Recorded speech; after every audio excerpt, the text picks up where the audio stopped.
Joining me now is Democratic Congressman Jim Himes of Connecticut, the ranking member of the Intelligence Committee. Congressman, I don't need to tell you about this process.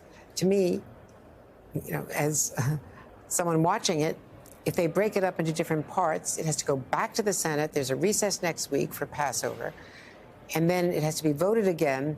They still, in the House, you guys have not, because of the Republican holdup, voted on what the Senate passed in February. And meanwhile, there's a war going on in Ukraine, and President Zelensky's forces are out of ammunition and out of the weapons that they need from the U.S.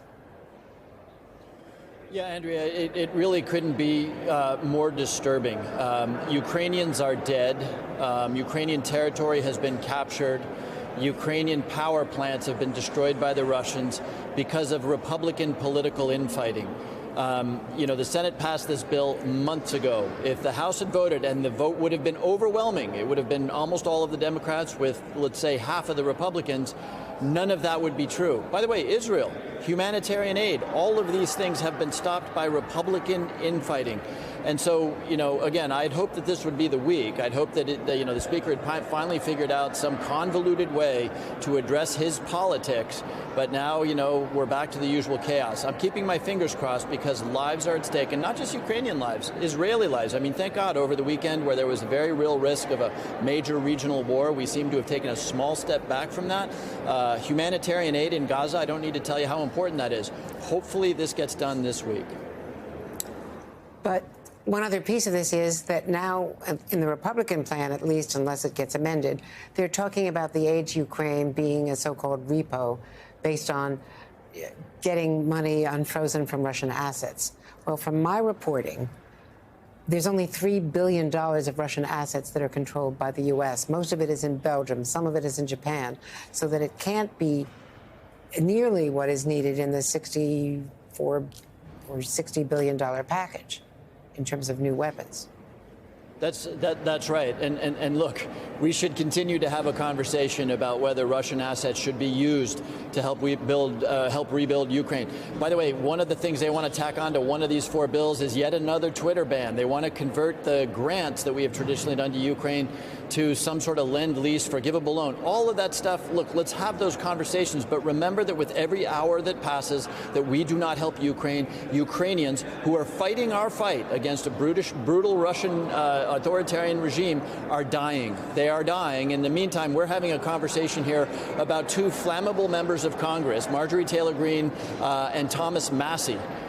Two of 435 rather than saving lives in Ukraine. It's an ugly moment, and I just hope we can pull it out before the end of the week, because as you point out, if they need to build some Rube Goldberg mechanism in order to satisfy Marjorie Taylor Greene, it will be weeks before the Senate approves it, and many, many Ukrainians will die, and Israel will be at risk, and humanitarian aid will not get to Gaza.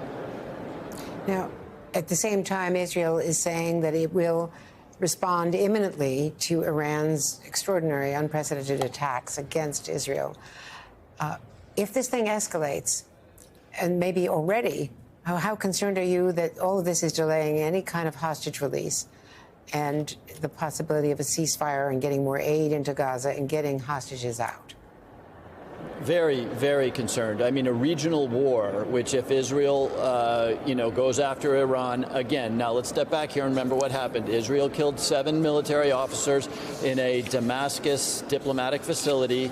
The Iranians had a very lame response that was largely taken down. I understand that maybe a missile may have hit an Air Force base and there was injury done to a young girl. But this is the moment for everybody to sit down and say, we had a punch and a counterpunch. Let's not turn this into a regional war, which would, be devastating in terms of fatalities, would be devastating in terms of the region, would be pretty quickly translated into higher gas prices at the American pump. I mean, we could just go on. Hostages would now be off the table. So this is a moment for everybody to be satisfied with the punch and the counterpunch, and let's get back to trying to solve the larger issues that we've been dealing with now for 6 months in Israel, Gaza. Hey everyone, MSNBC has a new and improved app. You'll get real-time alerts and analysis, live blogs, in-depth essays, video highlights, and the best 2024 election coverage. Download the new MSNBC app. Here's how to do it. You tap on the App Store on your phone. You hit search on the bottom right corner. You type in MSNBC. You click on the MSNBC app. You click on Get or the cloud icon and enjoy it.